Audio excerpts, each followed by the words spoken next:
Hello everybody, welcome to the latest version of our Neo4j online meetup. We'll be getting started shortly.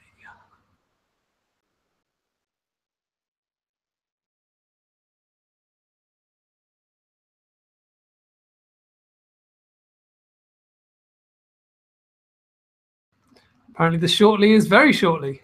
So I make that 4 o'clock in the UK. So welcome to our to the online meetup. If you haven't attended one before, you can control the resolution at which the stream is at on the bottom right hand side. So there's a little HD icon and you can change that to 720p if someone is showing some code. And the subject for today is actually building on a talk that we did a couple of weeks ago where Nigel and I, well, mostly Nigel, with me making sarky interjections, about an introduction to Neo4j's Bolt drivers that were introduced in the 3.0 series of Neo4j. And this week we've got 3 people who have built drivers or frameworks on Neo4j. So we've got, I guess you can introduce yourself. So we've got from the left-hand side of the screen, so we've got Adam Cowley. So I guess you could introduce yourself, say what you do, how you got into Neo4j. Hey, yeah, so I'm Adam Cowley. I'm a long-time sort of freelance web developer, and as of last week, I'm now on the field team of Neo4j. I've been using Neo4j for about 3 years now. Cool. And then if we come across to the middle, we've got Mr. Christoph. I guess I'll let you do the same thing. Hi, good afternoon. So I'm Chris. I'm working at Graphware for about 3 years now. I work with Neo4j since 2012. I built a lot of PHP-related libraries for Neo4j as the driver, the OGM, recommendation library. And as of now, I'm working a lot with voice user device like Alexa and combine them with Neo4j. Yeah, and we'll have a whole talk on the on that hipster stuff in a future meetup. Right, next we've got Jasper. So I guess you can introduce yourself as well. Yeah, hello. I've been working with Neo4j for almost 2 years now, since 2015. The first Neo4j project that I worked on was a social network that helps like-minded musicians and music lovers to connect and to collaborate. And when I started that project, I didn't know so much about Neo4j. I just knew that it was a good fit for social networks. It was only as I continued to work that I really discovered just what a great fit it was for social and recommendations. Since then, I spent some time with Graphware as well. I worked on the Neo4j OGM for Java, and now recently back working on the music collaboration app, and I spent a little bit of time creating a JavaScript framework, which I'll tell you about later on. Cool. All right, great. And then finally, we've got, although he won't be presenting today, he'll be just here interjecting like I am. We've got Nigel. Hi there. So if you don't know me, I'm Nigel Small, run the drivers team at Neo4j, and have been involved since around mid-2011 when I began building a Python driver, and then eventually got hired to do the same thing in several other languages as well. Cool. So the rough structure of what we're going to do is we're going to have each of Adam, Christoph, and Jasper is going to go through their driver and do a little demo of what they've built. And if you have any questions, you can ask them on the chat on the side, and I will ask them of these 3. And Nigel and I, while they're presenting, or obviously any of the others, if you have any questions, we can ask them. So I guess we'll start with Christoph. So let me just give you control. So Christoph, as he said, just to recap, has built a PHP driver for Neo4j. So I'll put a link for that in the chat so you can. Can you see my screen? Yep. Yep. Okay. So yeah, so I built the Bolt driver for PHP. So the code is available on GitHub, of course, on the Graphware GitHub Neo4j Bolt PHP. The API actually of the driver is exactly the same than the official drivers, which is very important and very friendly if you kind of work with multiple language. However, the Bolt driver is not used immediately by people because most of the people use actually the client itself, which is a kind of high-level library embedding the Bolt driver and the HTTP driver as well.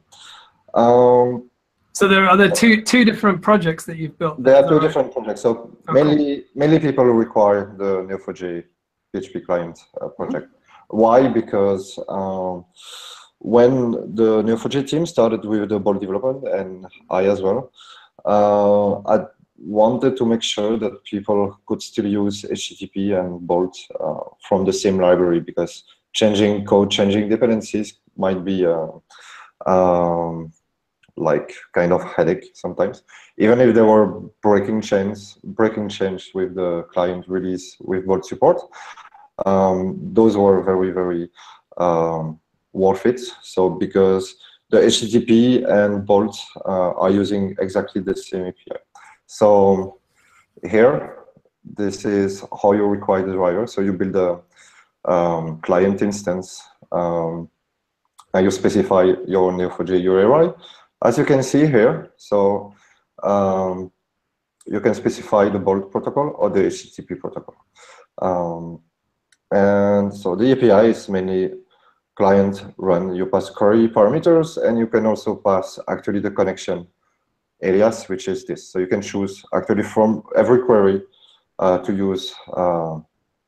If you work with multiple databases, for example, you can query one and write to the other, for example, by using two statements. So the run method, which is the most used method, actually, you pass a query and a set of parameters, and you get a result back. So the result is always actually a collection of records. So there is no, so yeah, even no records return you a collection actually of size 0. So if you look here, you can get the result size, and accessing columns of the results is actually easy. So you get the results, and you get the n, which is this, as identifier, and you can get the labels, for example, or so you can run this. Okay, so there is one record, and the node has the label tag and NER misc. And this is when you are sure that it will be a node return. If you don't know, you can just use the generic get method, actually, which will actually work as well. But the fact of type hinting node value, it will return you a node object. It is more for the ID friendliness. So you get methods like labels and get property, etc. In terms of development, especially with PHP, this is very interesting because I discovered part of PHP that I never worked with. Like working with sockets is not something I was used to. So as you can see here, this is socket here. Working with sockets and buffers were not actually what I was doing before. So I learned a lot about PHP and SSL on sockets, etc., which was very useful. And also you can imagine that PHP being the language it is, I mean, typing is sometimes a problem because when you work with a Java database, for example, there is a concept in Java of list and maps, which we don't have in PHP, for example. So everything is an array, which is powerful because arrays are very powerful structures in PHP, are very performant. But when you have to decide if an empty array should be sent as list or as a map to the buffer and to the actually the Bolt protocol, you have no way to do it with pure PHP. Actually, there is no possibility. So if there are also helper classes here, where if you know that you have to pass a list, you just use as list, and if you know it should be a map, as map. So you can pass an array with values or without values, and then it will use the right type for passing to the Bolt protocol. So this is it's certainly the most advanced of all of the community drivers, as far as I can tell. I think you've kept up quite admirably with the with the changes in the official drivers. Yeah. So if you have to develop, I mean, the Python driver was actually very useful to me. Because there was this debug mode where you could actually output in the console in your terminal the hexadecimal values of the messages. So which then you could use. For example, I used a lot Wireshark to analyze the packets between the client and the server and the client. Because I mean, PHP has quite some params, sometimes with 64 bits integers, for example, or floats. So it was very important I mean, when you never worked with sockets, it was very important to be able to match what the official driver was sending and look what you are actually sending. So if you look here, I mean, no, not here, here. So when we pack messages, here, pack stream, packer. So you have to mark and also send. So for example, if I have a 32 bits integer, for example, so we can pack as sign short, pack as sign short, pack as signs long, etc. So also in PHP, for example, we don't have the notion of long value. So, but for the packer, we can pack as unsigned long, for example. So for me, it was something I never used in my life. So I had to learn this, and this was very, very beneficial to me. And one other library that was of inspiration is actually the RabbitMQ driver for PHP, which use also the packing unpacking mechanism of PHP. So this was also a very good learning resource for me, because you learn how Rabbit internals are working actually. So yeah, so in terms of yeah, neat features, I mean, compared to other driver, I mean, it's not neat features, but it's just for the community actually. It is the so the client itself. So for example, here I sent this query is sent with Bolt, but if I just comment this line and comment this one, this query is sent with HTTP. So you just have to switch between the two, and you have no breaking codes actually. Are there any differences in the two that you'd notice from the values of the results and so on? So yes, so there is this notion of path that we have in Bolt, but that we don't have in HTTP, for example. And then yeah, the result format is more of a headache to map when you work with HTTP with the REST format or the graph format. So actually for HTTP, I decided to drop completely the graph result format because this was quite huge. The REST format, sorry, the REST result format, because this was very huge, and actually I could achieve the same to map to the Bolt stuff completely. So there is no difference in terms of API for the user. There is difference in terms of code inside for mapping the right columns to the right result to build the result objects actually. But there is no difference for the user.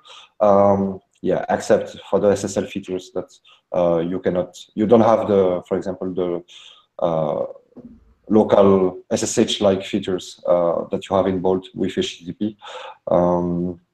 But to be honest, for the user feedback, I have not a lot of HTTP driver users are using SSL actually, which is kind of shame. But so I don't have a lot of feedback on the HTTP side. On the Bolt side, I use myself SSL with all my instances. So so yeah, it is working with Bolt. With HTTP, I mean, the usage becomes less and less, but I have still people using it, so I cannot drop the support for it.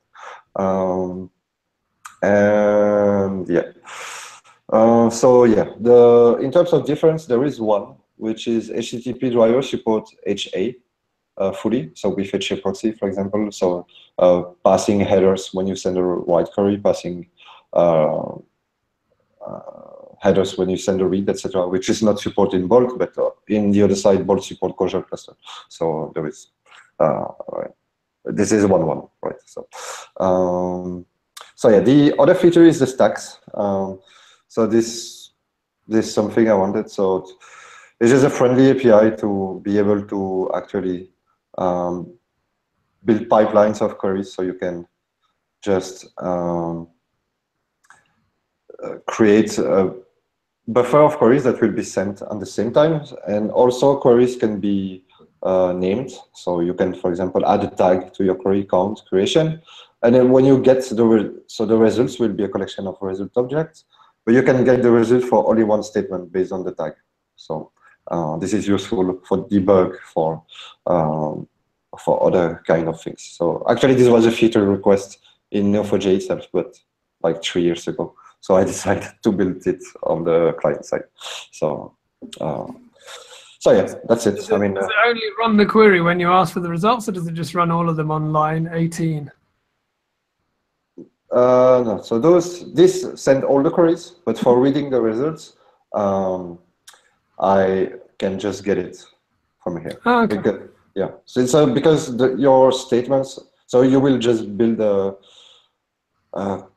collection of the statement result objects, and yeah, for retrieving which one is updating which node, for example, it's not easy. So, I mean, this is an example with 2 queries, but I have in enterprise use case where we have stacks of 25, 30 queries, right? So, this is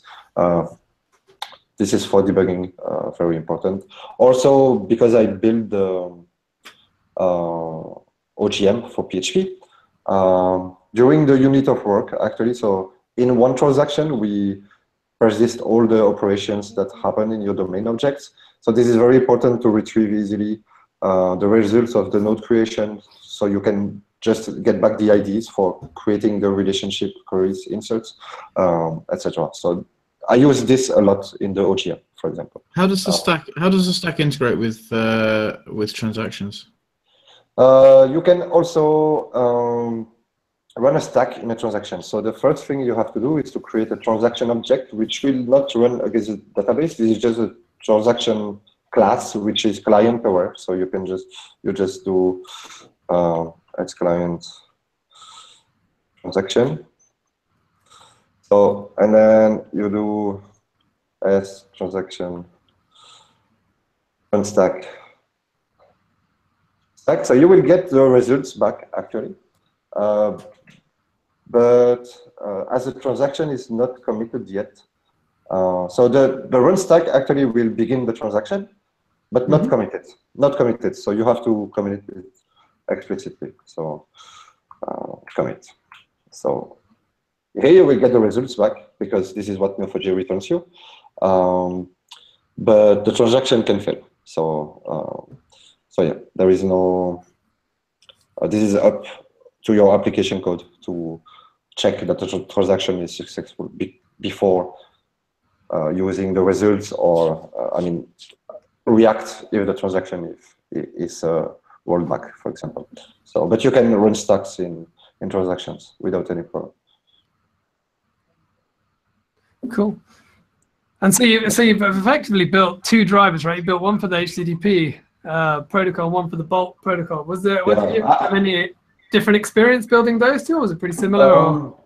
So actually, before, so I was already holding the HTTP driver before, so since a couple of years now.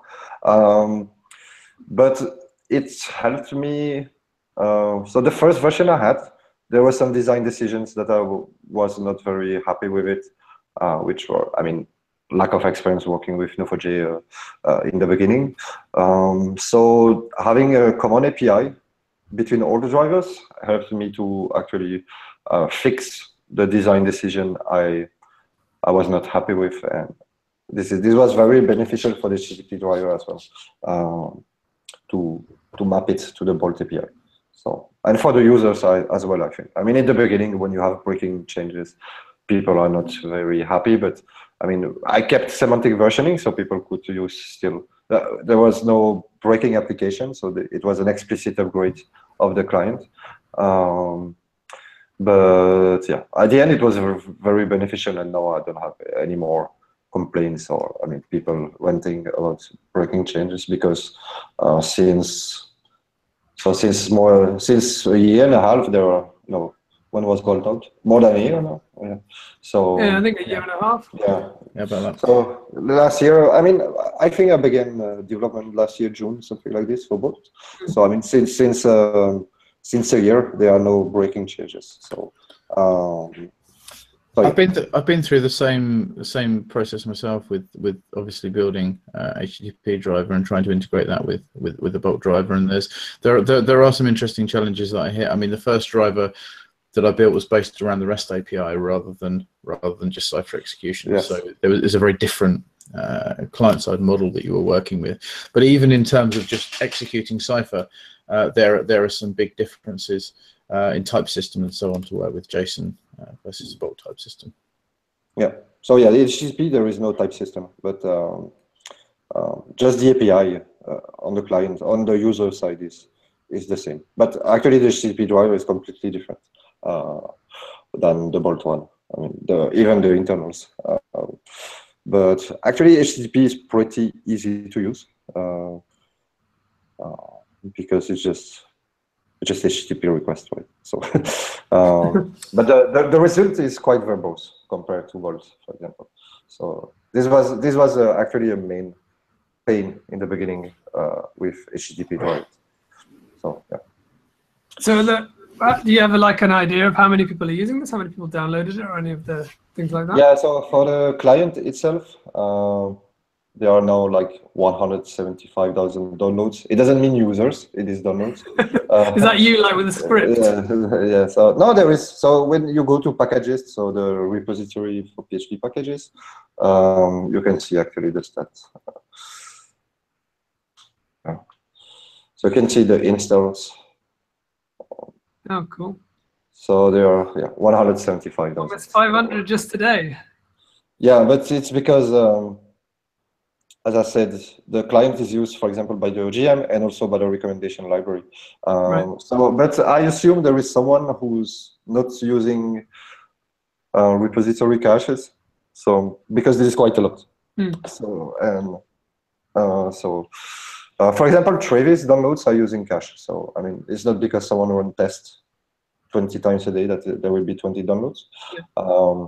But if someone is using a private repository for like private Maven for Java, but private packages for PHP, then it might be biased. But yeah, I mean, there are a couple of companies using it, which is quite good to have enterprise users to for the feedback, because even if it's a commodity driver, I mean, there are big companies using it, like the World Economic Forum, for example. So we can say it's production ready. So because I use it every day in enterprise. So cool. And do you get any, like, what are your next features or next things you're working on in the driver? Are there any requests? There is no request for it, but this is something I want, especially for recommendation. So there is the React PHP library, which offers you kind of parallelism for requests. So this is kind of research I'm doing on the side to be able to run a request in parallel against one server or multiple servers to make it faster. Because I mean, when you do recommendation, you need fast response. So this is one. The second one is testing what. So I finished the bolt routing implementation, but it needs more testing with enterprise use case. So before I mark it as a stable release on GitHub. That's it. So this is the main areas. Yeah, but then waiting changes on the Neo4j side. So keeping up with the driver team. Keeping up with Nigel and the crew. Yeah. So yeah. So I guess we're just going fast to try and throw you off. Sorry. We're just going fast to try and throw you off. Yeah. He's just trying to get more people using Python, I think. That's what it is. Yeah. It's the way forward.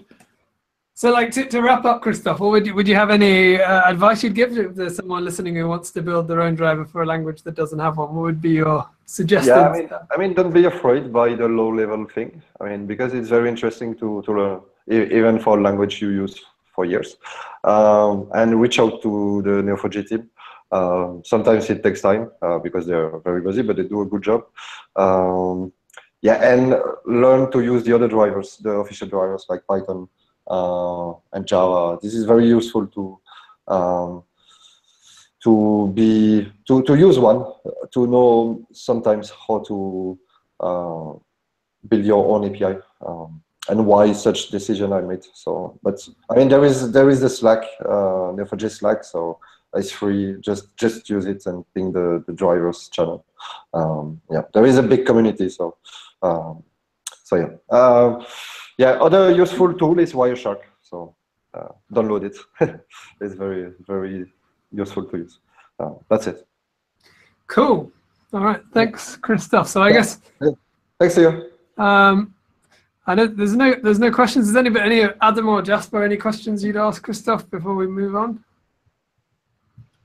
None from this end. All right. Cool. In which case, next up is you, Adam. So I'll hand over control to you. So just to remind everybody, once you've got the screen share working. So yeah, just give a couple of sentence explanation of what you've built, just so we can remind everybody. Yeah, so this is Neode. It's an OGM based on Node.js. And it's really a byproduct of another project I was building around about a year and a half ago when I started working with Node.js. I found that a lot of the OGM style projects that were available on NPM were either stagnant or didn't really do the whole job. So I decided against my wisdom to build out the functionality myself. Cool. And so I mean, okay, so I'll put the link for this into the chat as well then. Yeah, so you can, it's available on NPM now, so you can run npm install Neode, or you can head to github.com/adam-cowley/Neode to download. I think one of the things that really struck me when I started working with Neo4j in Node, coming from a background working with the PHP drivers, is that there's a lot of boilerplate that you needed to contend with to actually get a project up and running. So my idea with Neode was to build something that was heavily influenced on Mongoose, but something that you could, it'd just be really easy to get up and running. So the idea being you just require the package, you define your models, and then off you go. So Mongoose, can you just explain Mongoose just for anyone who hasn't come across it before? Yeah, so Mongoose is the ODM, the document manager for MongoDB, based on Node.js. So if you think of the mean stack and you think of you're using Node.js, MongoDB would be the thing that you would go to start up a JavaScript project. And then once that project's up and running, you then use Mongoose to query the database. Cool. So the idea is Neode is the Neo4j Node.js equivalent for that. Yeah, I'm trying to come up with an acronym that would work. So you've got mean for Mongo, Express, Angular, and Node. The best thing I can come up with at the moment is the triple N stack for Node, Neo, and Neode. Or It's not quite as catchy. Nigel. Yeah. Sorry. Cool. So this right. So you can install it from npm. And I think Yep. So installation's easy. Just npm install. Actually, there's an example as well up on GitHub at adam-cowley/neo-example, which is a basic implementation of the code plus a server with Express. So the idea is you'd run npm install, and then you would instantly have access to your Neode instance. And there's a few things I built in there to try and make it a little bit quicker to get going. So there's a few little surprises inside there. Things like .env configuration comes out of the box, UUIDs, and you can also use certain enterprise features like the bolt routing and creating exist constraints and creating whole schemas against your database just by using Neode and one function. So the idea is you require Neode. This example here is using the .env file to get the credentials for the Neo4j database. You'll then connect to the database using those, and then using a set of schemas, you then start to interact with the database. So the schema is very much like the MongoDB, where you'd have an object with properties and their definitions. So this is a very basic example based off the movie graph. So where you say you've got an actor who's got a name, they've got a birthday, they've got a birthplace, they're all strings. So the package uses Joy, JOI, for validation. So it'll do validation for you outside the box, and this is part of your part of the validation schema. When you're defining a model, you can also define relationships as well. So this is saying that an actor will be related to a movie with a relationship called actin. It's an outward-facing relationship, and you can also run validation on those relationships as well. So for example, this will assert that the name property against relationship will be a string. So is that schema used is that for querying, or is it for creating data as well? So it's for both. So one of the things you can do is you can create primary keys and indexes. So you can define those. So I'd say, for example, here we've got a person model who's got a person ID property set against it, which is a primary key, is a UUID and is required. So what Neode will do is when you run the schema install, which is down the bottom, it will go and it will create those constraints inside the database.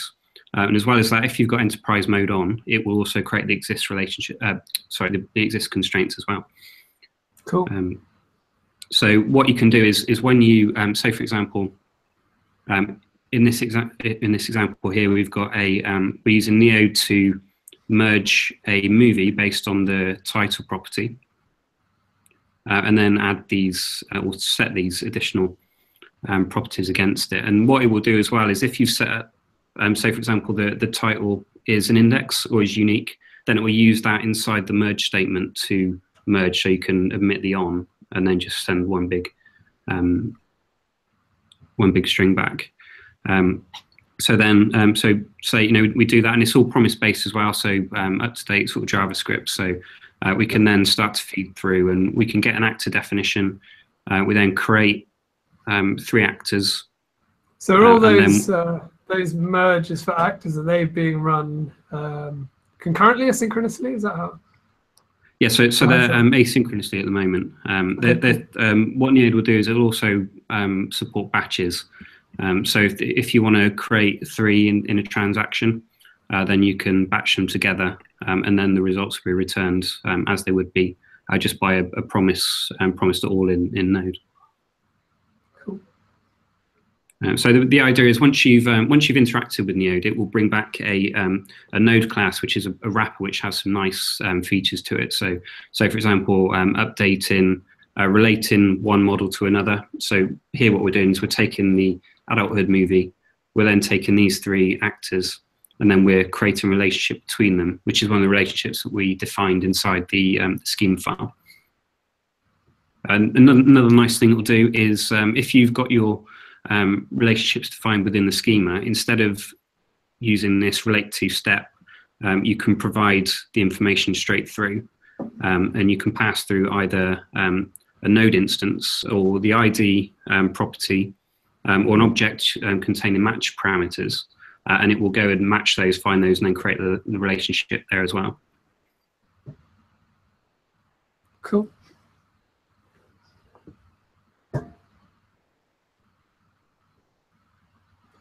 So I guess the code you're writing here is a little bit, so Christoph was talking about the code he had worked on was very much at the socket level. So you're actually working kind of one layer above. I think you said it works with the official JavaScript driver, right?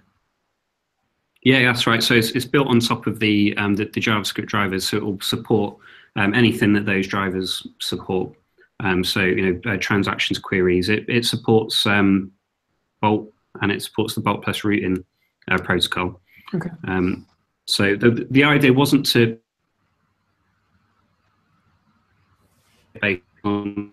have something a layer above that which would reduce all of the boilerplate.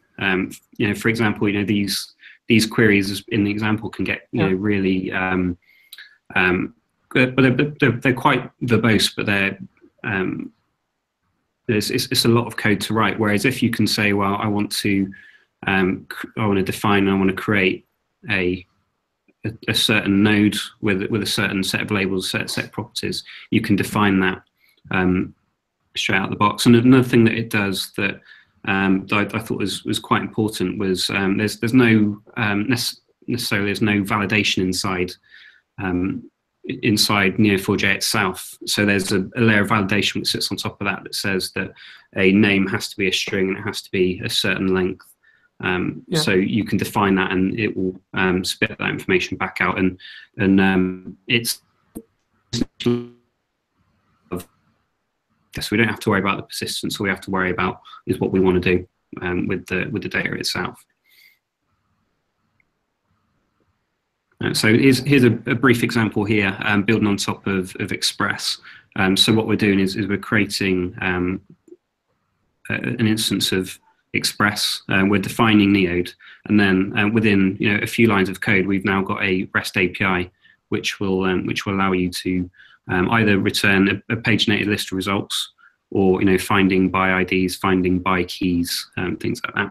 So the idea is to take all the heavy lifting away from you, so you can concentrate on the application itself rather than writing all of the boilerplate that goes around interacting with the database.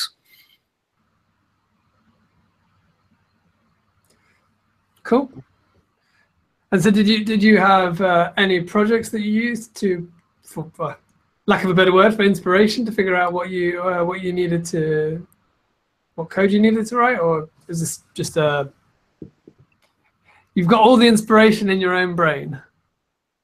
Yeah, well, Mongoose was the big one. I wanted to build something that was really easy to set up. That all you have to do is write a few lines of code and get working.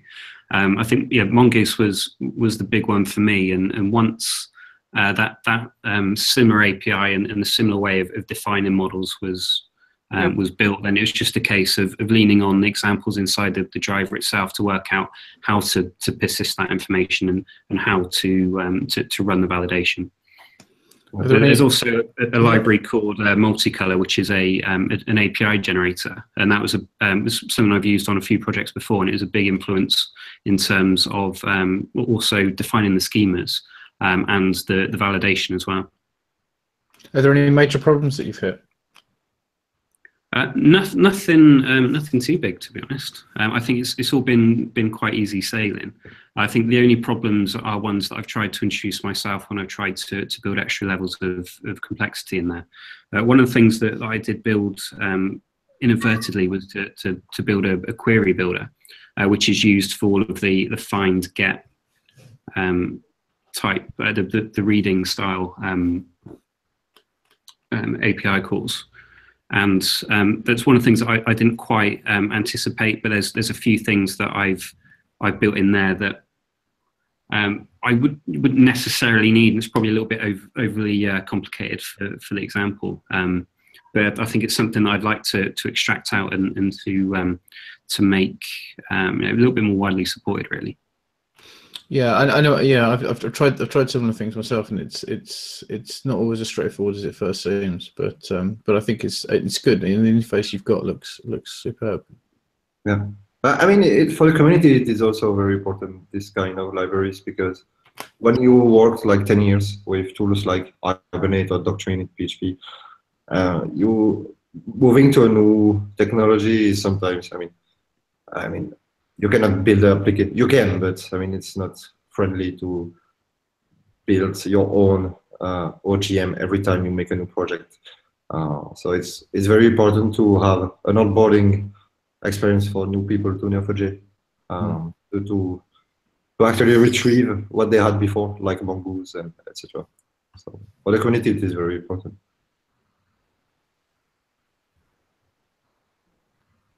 Cool. You got any more on there, Adam, or are you pretty much done? I think.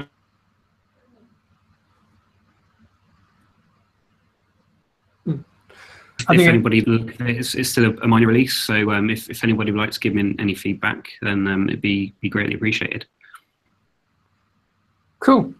All right. We've got the link of that on the chat, and then I'll put it on the comments afterwards as well. Okay, so that leaves us to Jasper. So let me give you the control, and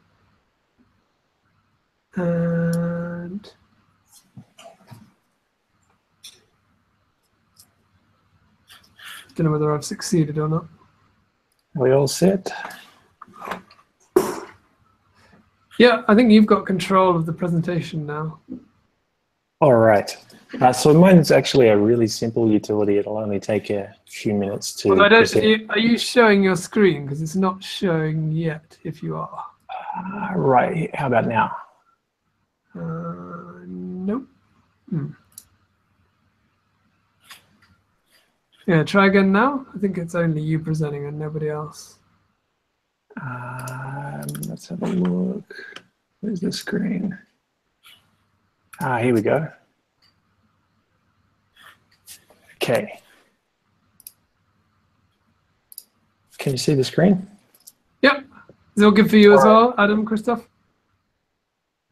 Yeah, I think we're good. Cool. Yeah, so mine's actually a really simple utility. It'll just take a couple of minutes to present, but it comes with a war story. So do you want to hear the war story first? We love a war story, don't we, Nigel? All right, so back to 2015, I was running an app development studio from a tropical island in Southeast Asia.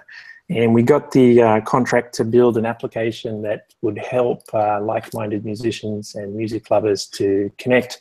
The idea was to play the same kind of role as an indie record label, you know, from the 50s to the 90s, and that is to build a business ecosystem around genuine, you know, musicians and people in that industry.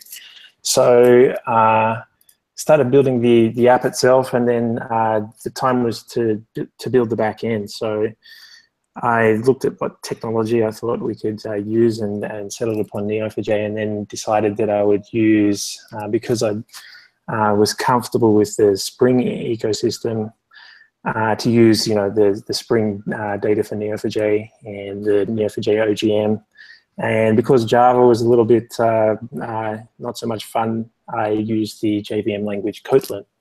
Then I had the opportunity to work with, you know, we delivered phase 1 and had the opportunity to work more with Neo4j with GraphAware. And since I'd fallen in love with Neo4j, that was an opportunity that was too good to miss. So I wasn't involved in the second part of the project, but I found out that the developers who worked on the next phase of the project, they really loved my Kotlin Spring Data backend.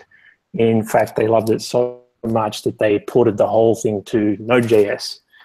And so when I turned up in phase 3, I said to myself, right, this is all going straight back to Java. And then thought about it some more and decided, no, it's time to be sensible. And so rolled my sleeves up and started working on the Node.js backend, and did decide that we're using this community driver here, which is, it's an excellent community driver, but there are a couple of concerns. The first was that the person who wrote it has been working on some different things lately. Secondly, it uses HTTP, and we were very interested in using Bolt and causal clustering and so forth. And thirdly, there might have been an issue with dropped connections. So I just wanted to migrate from this community driver to the official Bolt driver, and I thought the quickest way that I could do that would be to write an adapter that returns, that allows me to use the same API as the community driver. So that's what this utility is. So if you look at using the community driver here in this form, where we make it support promises, we can then use the official Bolt driver as a drop-in replacement just by importing this this module. So it's API compatible. The way that it works is it takes out some of the boilerplate operations and it does some mapping. So there's a mapper here that maps into the format that the community driver uses. It's pretty simple, just does some conversion here, and takes care of some of the boilerplate code for you as well, such as establishing a session and then closing it. And that was it. So we could then just migrate to the official driver, and that allowed us to be able to use clustering. We could use the monitoring here, so we can see the transactions going through on the live app at the moment. And that's all it is, really. Cool. So what was your experience like building that? For this one, it was fun. We didn't need to use any socket level APIs or so forth. It's just a little adapter that sits on top of the official driver. So it took about I don't know, half a day to write it actually, and yeah, but it saved a lot of time in being able to start using the official driver under the hood. Cool. And so did you have the code base already was using the HTTP, so you just wanted to move it across kind of on the client server without changing all the code in the app? Yeah, that's exactly right. The code base inherited didn't have so many test cases and so forth, so I wanted a safe way to migrate to the official driver while I was taking care of some other concerns. Then when I wanted to use some of the features that the official driver supports that are not available in the community one, I could start expanding out as needed. Cool. You got anything else you want to show of that, or anything else to share, or we're basically done? So that's pretty much all from me. I think the next thing, I'm kind of curious or interested in writing Swift OGM, and I was thinking about using it in a server-side environment. So with a pure Swift OGM, because Swift, when it's decoupled from an Objective-C runtime in a mobile or desktop environment, it doesn't have any reflection or any features such as interception, being able to instrument methods. So I thought that a good approach there would be to use some code generation. So I'm thinking about starting to write a tool like that, but I I'm still just in the planning stages for that. Cool. Yeah, I think some people have done some stuff with Swift, so you might have a starting place that you can build upon. Yeah, I've been checking those out. The one I saw was especially for Swift and iOS, and so that I haven't checked it out too much, but as far as I know, it would benefit from the Objective-C runtime there. Whereas the one I'm thinking of would be a pure Swift kind of a framework that wouldn't be able to benefit from that, but that would allow it to be used in a pure server-side environment as opposed to a mobile or desktop environment. Cool. Well, we'll have to keep an eye on that one. Excellent. Thanks a lot. Great. Well, thanks to all of you for joining us. And I guess, Nigel, any final words for any budding community driver or framework authors before we wrap up? If I can think of some quickly, yes. On the spot. It's not as hard as you might think. I think is what I found, especially to produce something that's reasonably basic. The protocol is designed to be reasonably simple. There's a lot of documentation for at least the basic parts, and I've failed miserably on some of the later parts. Sorry, Christoph. In documenting some of the later features, but in terms of getting something up and running that works client to server against a single instance, it's reasonably straightforward, and we can help you. There's a lot of sample code to look at, and we can help you debug it. So if you've got a language you're interested in playing around with, then give it a try and get in touch when you get stuck. And any particular programming languages that need some Bolt loving? What would you say that don't have? Oh, that's a really good one. I think of something really esoteric now. No, assembler. No one's done an assembler one. Assembler. I'm massively impressed. You can get Bolt and assembler to work together. Absolutely. I should think what are more popular ones. I guess R currently has. R is popular. Yeah, we're actually, and in terms of the next languages that we're looking at to make official, PHP is definitely up there. R is very, very popular, and Go is another one that we're exploring. I've actually played around a bit with Rust. It's one that I've not seen a huge amount out in the wild, but it's a language which I enjoyed working with. So I've got some code that works in that as well. Cool. I don't think we have any questions. I'm just asking questions to myself on the chat. So thanks to all of you who joined, and hopefully this is interesting to you. If you're thinking of implementing a driver, hopefully Christoph, Adam, and Jasper and Nigel have given you some helpful places to get started and some tips for once you're going.